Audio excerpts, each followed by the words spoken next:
Greetings and salutations. The pastor that made the teenage girl repent in front of the church. Let's get into it. The pastor that made that teenager stand up and repent, he was not wrong on the discipline.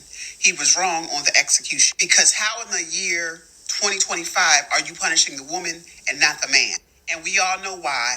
Because the sin is on the pregnancy and not on the sex. I believe they should be sat down from any, duties. But he too needed to repent. Because he is the shepherd, he failed them babies. And how much you want to bet everybody in that church know who the father is? Nobody demanded that he too repent and be sat down and not touch the table. Some of y'all are mad because that's your mother or that's your grandmother. And she's still punishing herself. She's still punishing you for what happened. Some of you are upset because you see nothing wrong with having a baby out of wedlock. And I'm speaking to believers. You're not a teenager. You've had 2 and 3 lavish baby showers and not one wedding. And you're not even convicted about that. So how dare anyone, especially a man, someone in authority say that's not okay? Now, her Amazon gift registry, I believe, is available. But her mom, the church family, they're going to stick with their pastor. So in communities like that, it is what it is. Where do I begin? Where do I begin? I agree with what she said. Accountability, discipline, but the execution left something to be desired. And I absolutely agree. What about the man?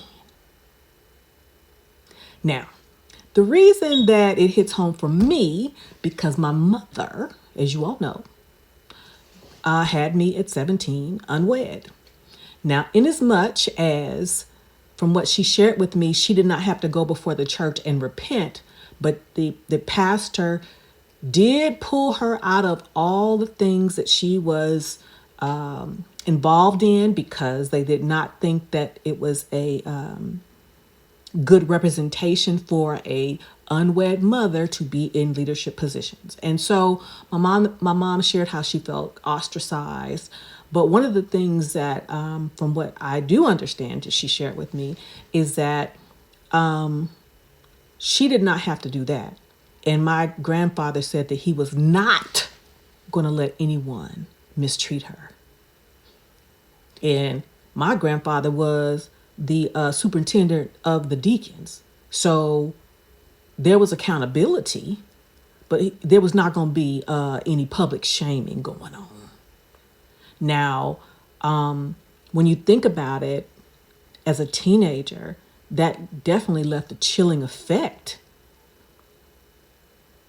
But I the reason why I wrestle with this is because, in a way, you ask yourself, would there be any change in behavior if there was shaming?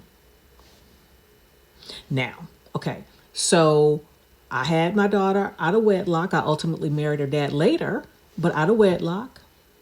My best friend gave me a baby shower, but it was not something, and I was 27. I was not proud of that, because I knew better,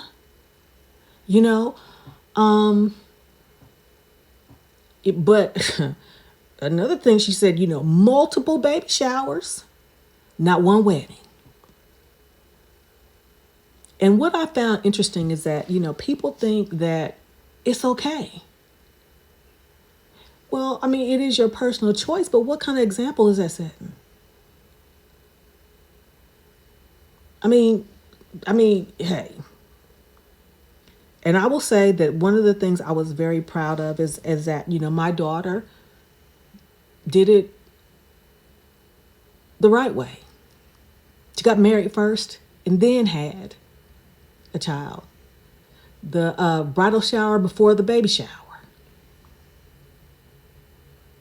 And this is a sticky wicket. This is a sticky wicket. But, I think there has to be some consequences. And the consequence may not necessarily be public shaming, but that means you don't, that's up to your family to provide you with what your baby needs. A baby shower? So again, to me, that's me, we're rewarding Bad behavior. Well, I'm poor choices. We're rewarding poor choices. And regrettably, who gets the brunt of it? The woman. So since we get the brunt of it, it is incumbent upon us to make better choices. Now, she is a teenager. I understand that the dad may be 21, so that's another issue in and of itself.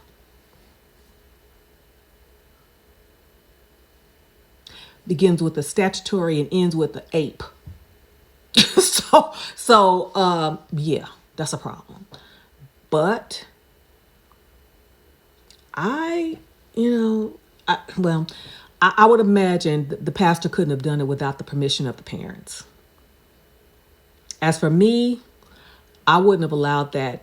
My daughter wouldn't have gone before the church to do that, but I would have understood if she would have been pulled from any leadership positions that she may have had in the church, and I would have expected the same thing for the young man. No, so mixed bag there, but I agree with the sister. You know, the idea of accountability was right, but the execution was definitely flawed. Those are my thoughts. What are yours? Take that with you.